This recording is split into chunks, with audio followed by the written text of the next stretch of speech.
we remain steadfast in our commitment in delivering local news that matters. Stories that inspire. Enriching the lives of Filipinos in the Philippines and across the globe. This is your GMA Regional TV. Buong puso para sa Pilipino. Ito ang inyong Regional TV News. Magandang araw! Ito ang inyong Regional TV News. Hatid namin ang mga pinakamalaki at pinakahuling balita. Mula sa Mindanao, ako po si Sara Hilomen Velasco. Mula rito sa Visayas, ako po si Cecil Kibod Castro. At mula naman dito sa Luzon, ako po si Chris Zuniga. 6 na katawang arestado sa ikinasang entrapment operation ng NBI Region 11 matapos umanong magbenta ang mga target ng lupang bahagi ng isang ancestral domain sa Barangay Kapatagan sa Digo City sa Davao del Sur. Narito ang report ni Argel Relator ng GMA Regional TV 1 Mindanao, exclusive. Matapos maibulsa ng isa sa mga target ang pera, agad na kinorner ng mga operatiba ng National Bureau of Investigation 11 ang isang grupo na nagbebenta umano ng lupa na bahagi ng isang ancestral land sa Barangay Kapatagan sa Digo City, Davao del Sur. Pinuhuli namin kayo sa paglabag sa batas ng RA 371. Eventually, there were series of negotiation and finally, they come up today for the payment of the value of the land involved. So we prepared an entrapment operation. Actually, umabot ng 5.5 million sa isang lot area lang. May ano na to, may improvements, may house and lot. Ipinagbabawal sa batas ang pagbebenta ng lupa na bahagi ng isang ancestral domain. Yung ginagawa nila is wala ka nang makikitang deed of absolute sale. Wala. Ang ginagawa lang nila is parang transfer of rights. Pero transfer of rights with the consideration, may monetary consideration. So, impliedly, may selling. Naan naman nung tayo nahitabuan nga nadakpa na nakasuhan, pero dili sila mutagam. So, klaro kayo, no? Tataw kayo ang atong balaod sa IPRA, sa Section 5, cannot be sold, cannot be disposed, cannot be destroyed. So, na illegal intrusion inside the ancestral domain is punishable by law. Ayon sa isa sa mga inaresto na tribal chieftain ng Barangay Kapatagan, alam naman daw niya na ipinagbabawal ang pagbebenta ng ancestral land. Ganina, nagbayad ang proponent o rental fee. Rental fee 1,500 per year. So nag-advance siya ganiha og bayad og 10 years. So gihatagan ako siya resibo na mo, sir. Good for 10 years. So ang iyang mowa na diha sa folder. So but pasabot na nanghid siya sa tribo, dili baligya. Nakigmowa siya sa tribo. Kasong paglabag sa RA 8371 o the Indigenous Peoples' Rights Act ang isinampa laban sa mga inaresto. Mula sa GMA Regional TV 1 Mindanao, Argel Relator, nagbabalita para sa GMA Integrated News. Isang minahan sa bayan ng Jose Panganiban, Camarines Norte, sinalakay ng MGB Bicol at iba pang otoridad dahil sa iligal na operasyon nito. Ilang mining paraphernalia kumpiskado. May detalye si Chris Novello ng GMA Regional TV Balitang Bicolandia. Matapos makarating sa kaalaman ng Mines and Geosciences Bureau Bicol ang impormasyon ukol sa operasyon ng iligal na minahan sa bayan ng Jose Panganiban, Camarines Norte na una nang ipinasara, agad bumuo ng operasyon ang mga otoridad. Bit-bit ang search warrant sinalakay ng mga otoridad sa pangunguna ng MGB Bicol ang naturang minahan sa barangay Lukulukan Sur. Pero labis ang pagkadismaya ng mga ito dahil wala silang naabutan ng mga minero at sa halip, mga mining paraphernalia ang na-recover sa lugar. Nabatid na halos 50 metro lamang ang layo ng minahan sa mismong barangay hall, kaya kinestyon ng MGB kung bakit hindi ito nasisita ng barangay. Ba't siguro hindi nila alam yung kanilang tungkulin? Kaya nga po nung kami ay sumulat, nung kauna-unahan na nagreklamo yung landowner, sinulatan namin yung barangay chairman. Sabi namin, siya ay dapat nagpapatupad din primarily ng environmental laws. Nabatid na nasa proseso pa ang aplikasyon ng minahan para maging isang minahang bayan, pero dahil wala pa itong mga legal na dokumento gaya ng mineral processing permit, kaya nananatiling illegal ang operasyon. Nung nakaraan po, nung mag-order po yung DNR na ipahinto yung operation, automatic po agad sumunod po yung aming po ginagalang na kapitan at nireleasan po agad ng order. Binigyang diin ng MGB na ang pagpapasara nila sa mga illegal na minahan ay hindi pag-atake sa mga ito, kundi paraan ito para matiyak na sumusunod ang mga minahang bayan sa mga regulasyon at batas. Mula sa GMA Regional TV Balitang Bicolandia, Chris Novelo, nagbabalita para sa GMA Integrated News. Nasa 9 na unit ng minibus ang nasira dahil sa pagsabog ng umunoy granada sa Laurel, Batangas. Mga sasakyang nasira nakaparada lang sa terminal ayon kay Laurel Mayor Lyndon Bruce. Si Paul Hernandez ng GMA Regional TV Balitang Southern Tagalog para sa detalye. Nabulabog ng pagsabog ang terminal na ito sa Barangay Bugaan East, Laurel, Batangas pasado 3:00 ng madaling araw kahapon. Sa ulat ng Batangas Police, 9 na unit ng minibus ang nasira ang mga salamin habang nakaparada sa loob ng transport terminal. Narinig daw ng gwardya ang pagsabog. Nang lumabas siya at tinignan niya yung lugar, doon niya na nakita ang mga bus na nakapaligid dito ay may mga tama na or may mga basag na ang mga bintana nito. Wala naman daw nasugatang individual sa insidente. Sa paunang ulat, isa umanong granada ang sumabog. Inihagis umano ito ng hindi pa nakikilalang sospek. Malapit sa loob ng bus, dito mismo sa labas ng bus, so waiting parang ay isang pa, may nag-aagis daw, gano'n. Pero for investigation pa. Biyaheng Laurel tanawan ng mga nasirang mga bus unit. Patuloy pang gumugulong ang investigasyon ng mga otoridad sa pangyayari. Umaapela rin sila sa publiko na makipagtulungan sa kanila kung may nalalamang impormasyon tungkol sa insidente. Kung sino man ang suspect dito ay sigurado gagawa natin o sigurado mapapanagot natin ito. Inaalam pa ang kabuang danyo sa insidente. Sinusubukan pa ng GMA Regional TV Balitang Southern Tagalog na makuhanan ng pahayag ang pamunuan ng transport terminal hinggil sa insidente.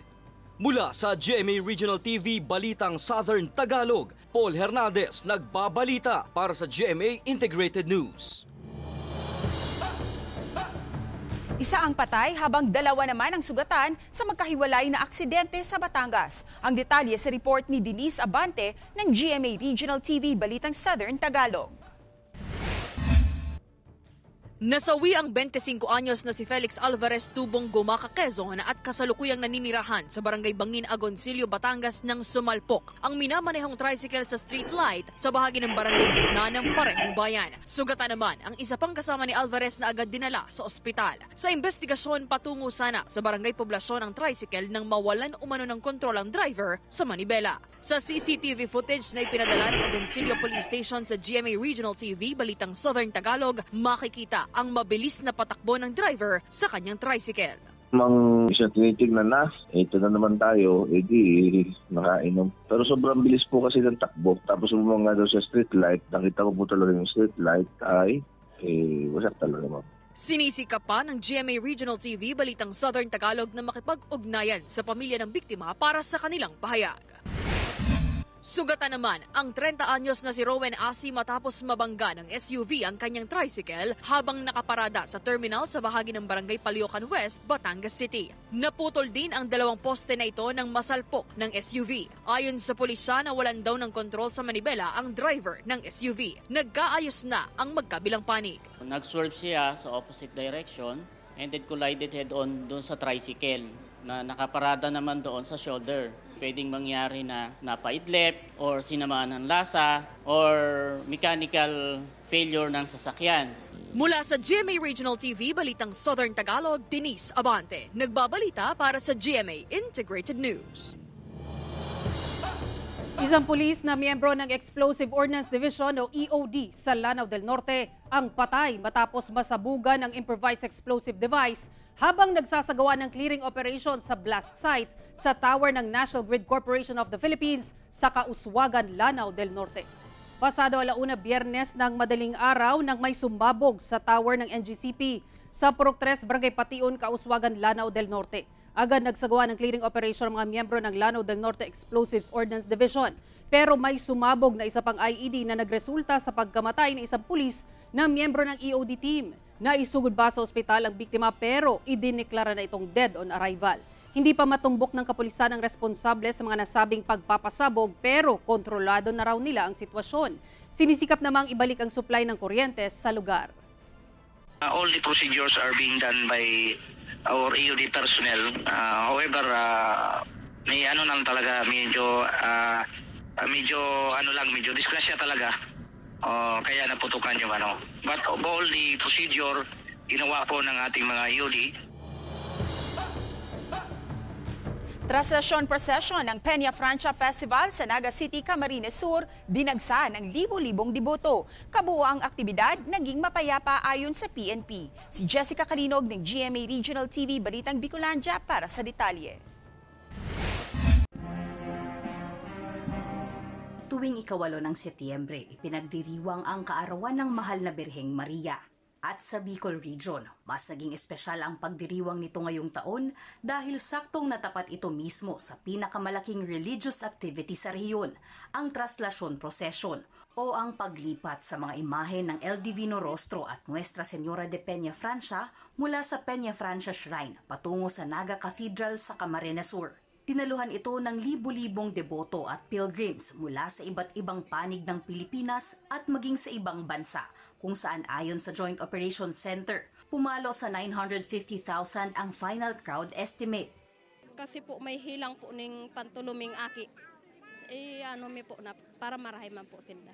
Okay lang po daw mapagal para man po sa inda. Mas maluwag na ring nakapagdebosyon ang mga deboto ngayong taon matapos alisin na ang public health emergency sa bansa kaugnay ng COVID-19 pandemic. Tanging naging pagsubok sa mga ito ay ang mainit na panahon. Kaya naman sa buong prosesyon, umabot sa 48 katao. Edad 11 hanggang 79 ang isinugod sa medical post na ito ng Bicol Medical Center at Department of Health. Majority man po ay dahil po sa heat exhaustion, may diit po na iguaning abrasion, tsaka si iba po, mga commonly pong mga nagtataasan si BP, Alchem. Pero sumatotal po, gabos man po naging stable, and na-discharge naman po. Kung ikukumpara noong nakaraang taon, mas naging maayos daw ang daloy ng trapiko sa Naga City sa kabila ng ipinatupad na road closure. Wala ring naitala na anumang vehicular accidents kasabay ng prosesyon.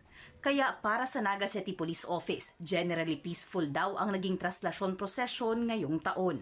Mayroon tayong isang boyadores na nahilo pero okay naman siya. Kanina mayroon isang bata na hindi niya nahanap yung magulang niya pero after a while ay nakita naman yung parents niya. And then lately ay may isang yung ang ating medical team natin ay may dinala sa hospital na nahihilo isang lalaki pero naging tumas lang ang blood pressure na okay naman daw.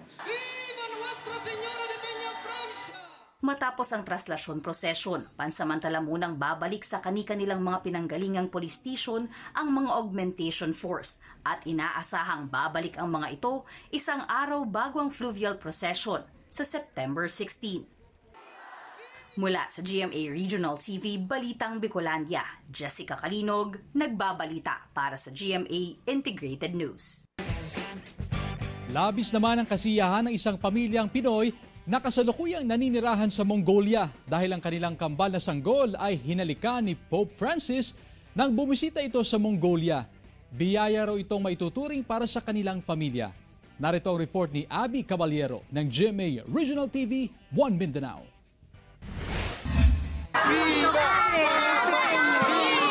Ito ang aktual na paghalik ni Pope Francis sa dalawang sanggol sa pagbisita nito sa Mongolia kamakailan lang. Ang mga naturang sanggol na kambal pala ay mga anak ng mag-asawang Pinoy na sina Christina at Dennis Iray na kasalukuyang naninirahan sa Mongolia. Nabalitaan po kasi namin sa aming parish church na bibisita po dito si Santo Papa. So kami mag-asawa nag-decide po kami na pupunta at dadalo po sa misa para dalhin po namin yung mga anak namin doon. At least ma-witness din namin yung misa together with the Pope. Ayon sa mag-asawa, sa dinami-dami ng mga dumalo sa misa, hindi raw nila akalaing mapapansin sila ni Pope Francis at ang kanilang kambal na sanggol na dala nila ng mga oras na iyon. Dumaan daw malapit sa kanilang kinauupuan ang Santo Papa at siya mismo ang nagpakuha sa kambal sa pamamagitan ng mga marshal at kinarga niya ito at hinalikan. Kaya naman labis ang kasiyahan ng mag-asawa. Itinuturing nila itong biyaya sa kanilang pamilya. Once in a lifetime experience na yun na makis yung mga babies namin na Santo Papa. Ipupush namin yung mga babies namin soon na mapalapit sa simbahan, mapalapit sa Panginoon. Tubong Kidapawan City sa Cotabato si Dennis, habang taga Bulacan naman si Christina. Sa Mongolia sila nagkakilala kung saan nagtatrabaho bilang technician si Dennis at isang teacher naman si Christina. Taong 2022 sila ikinasal at Hulyo ngayong taon, ipinanganak ang kambal nila na sina Eloise at Ellery. Ito naman ang hiling ng mag-asawa para sa kambal. Sana lagi lang silang healthy. Sana lumaki po sila na may takot sa Diyos, may respeto sa kapwa nila. Mula sa GMA Regional TV 1 Mindanao, Abby Caballero, nagbabalita para sa GMA Integrated News. Ito ang inyong Regional TV News. Mga kapuso, ika-10 sunod na linggo na taas presyo sa mga produktong petrolyo ang ipatutupad bukas September 12. Ito na ang pang-10 linggo ng sunod-sunod na price increase sa diesel habang pang-9 naman sa gasolina. Maglalaro sa 30 centavos hanggang 60 centavos ang itataas sa presyo ng diesel bawat litro, habang abot naman sa 10 centavos hanggang 40 centavos ang itataas sa presyo ng bawat litro ng gasolina. Sa kerosina sa 20 centavos hanggang 50 centavos ang itataas sa presyo bawat litro. Mula noong nakaraang Lunes hanggang Miyerkules ay pababa na dapat ang presyuhan sa international market. Kaya marami ang umasang magkakaroon ng rollback sa presyo ng mga produktong petrolyo. Pero matapos i-anunsyo ng Saudi Arabia at Russia na hanggang sa katapusan pa ng taon tatagal ang mababa nilang produksyon ng langis, biglang kumambyo ang presyo sa international market. Patay ang isang truck driver matapos mahulog sa bangin sa Carcar City sa Cebu ang minamaneho nitong truck. Nangyari ang insidente noong Miyerkules sa bulubunduking bahagi ng Barangay Napo. Kinilalang biktima na si Armando Matiga, 59 na taong gulang at residente ng Barangay Taloot, Argao, Cebu.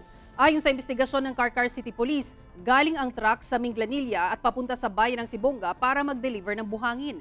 Kasama ng biktima ang kanyang anak at isa pang truck helper. Ayon sa pulisya, pahirapan ang pagmaniobra sa parteng yun ng kalsada na kasalukuyang inaayos dahil sa sira.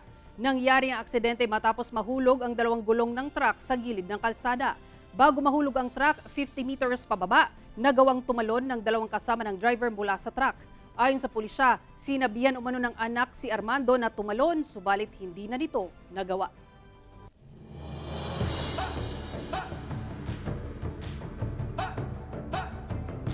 Apat na water spout o ipo-ipo ang namataan sa karagatan ng Garcia Hernandez, Bohol noong nakaraang linggo. Sa video na nakuhanan ni Luisita Baguhin Johnston, residente ng West Poblacion sa bayan ng Garcia Hernandez, makikita ang 4 na ipo-ipo sa karagatan. Ayon kay Luisita, tumagal ang ipo-ipo ng umano'y halos 2 oras bago ito naglaho. Nang maglaho, sumud na nabubuhos ang malakas na ulan. Ayon kay Engineer Jomer Eclarino, weather specialist ng Pag-asa Visayas, posibleng nabuo ang ipo-ipo, bunsod ng thunderstorms. Sa monitoring ng Pag-asa Visayas, nagpalabas sila ng thunderstorm advisory noong Huwebes ng umaga sa lalawigan ng Bohol. So, posibleng diha mag-increase siya from ordinary thunderstorm to severe thunderstorm. So, posibleng mahitabo kini mga water spout or tornado even though wala tayong mga dagko na weather system.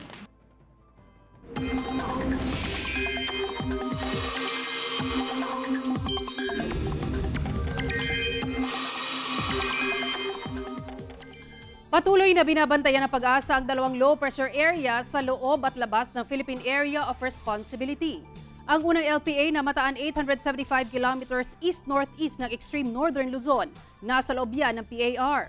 Ang ikalawang LPA naman na mataan 1,960 kilometers east-northeast ng eastern Visayas. Ang trough o extension ng LPA na nasa loob ng ating PAR ay nakapagdadala na ng ulan sa Batanes at Babuyan Islands ayon sa Pag-asa. Nananatili namang mababa ang tsansa ng mga nasabing LPA na maging isang bagyo. Sa ngayon, hanging habagat ang nakaapekto sa Mindanao habang asahan muli ang localized thunderstorms sa iba pang bahagi ng bansa. Ngayong umaga, posible ang ulan sa extreme northern Luzon, Palawan, Visayas at Mindanao, base sa rainfall forecast na Metro Weather. Ulanin naman ang iba pang bahagi ng bansa pagsapit ng hapon. Posible ang heavy to intense rain sa ilang lugar, kaya maging alerto mula sa banta na baha o landslide. Ito ang inyong Regional TV News. 51 anyos na lalaking napaulat na nawawala natagpo ang patay sa ilog sa Nasugbu, Batangas. Bangkay na ng matagpuan ng otoridad ang 51 anyos na si Henry Dime sa ilog na sakop ng Barangay Aga, Nasugbu, Batangas. Pumunta raw ang biktima sa ilog noong Biyernes ng 1:00 ng hapon para maglaba pero hindi na ito nakauwi. Kaya agad itong ipinagbigay alam ng kanyang kaanak sa mga otoridad. Nagsagawa ng search and rescue operation ang MDRRMO. Dahil umano sa rumaragasang tubig sa ilog bunsod ng malakas na pag-ulan kaya hindi nila ito natagpuan kaagad. Pasado 6:00 ng umaga kahapon nang makita ang katawan ng biktima.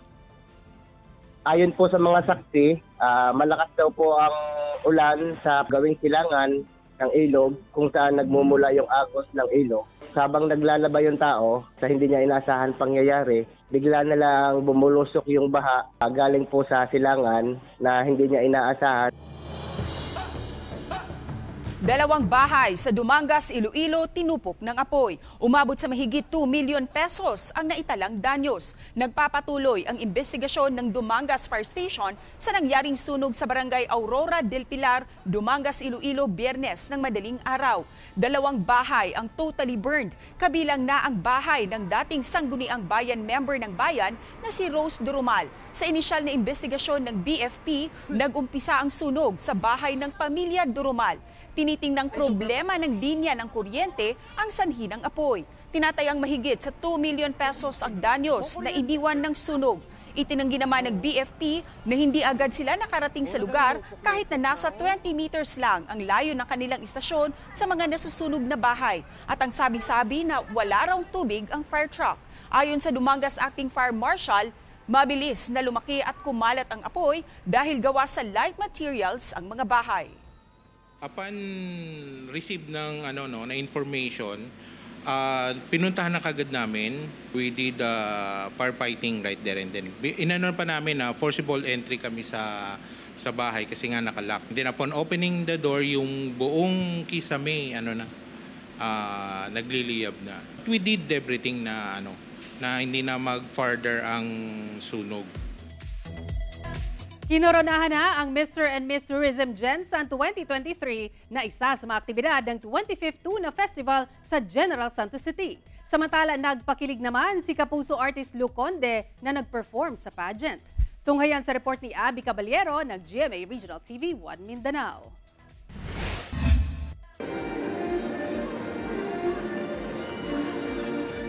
Nagpatalbugan sa kani-kanilang festival attire ang 20 candidates ng Mr. and Miss Tourism Gensan 2023 sa Coronation Night na ginanap sa Lagao Gym, General Santos City. Sinisimbolo ng kanilang mga festival attire ang masaganang yamang dagat ng lungsod tulad ng isda, corals at iba pa.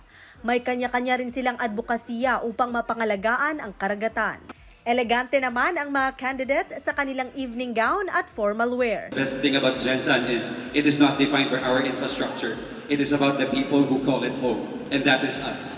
Dito na ibinida ng top 5 finalists ang kanilang swimwear. Bago inanunsyo ang mga nanalo, rumampa muna sila sa huling pagkakataon na suot ang kanilang mga formal wear at gown. Napiling Mr. Tourism Gensan 2023 ang 20 taong gulang na si Francis Bangkaya na mula sa Barangay San Isidro. Napili namang Miss Tourism Gensan 2023 ang 20 taong gulang na si Iona Cervino na mula sa Barangay Fatima. I would like to campaign for inclusive sports development. I think we can create revenues not just in sports but also in public. What I do is I advocate against fast fashion movement and we advocate for usage of sustainable materials in creating textiles and creating fashion. They will be our armor. They will be our own arms in promoting Gensan destinations all over the barangays and all throughout the world. Samantala, pinakilig naman ni Sparkle artist Luke Conde nang haranahin niya ang mga candidate at mga nanood. Nakakatawa yung mga taga-Jensen kasi sobrang nag-enjoy ako dun sa reception na binigay nila sa akin, dun sa warm smile, and of course dun sa pagtanggap nila sa akin. Mula sa GMA Regional TV 1 Mindanao, Abby Caballero, nagbabalita para sa GMA Integrated News. 5 magkakasunod na taon na ang kinikilala ang Pilipinas bilang Asia's leading dive destination ng World Travel Awards 2023.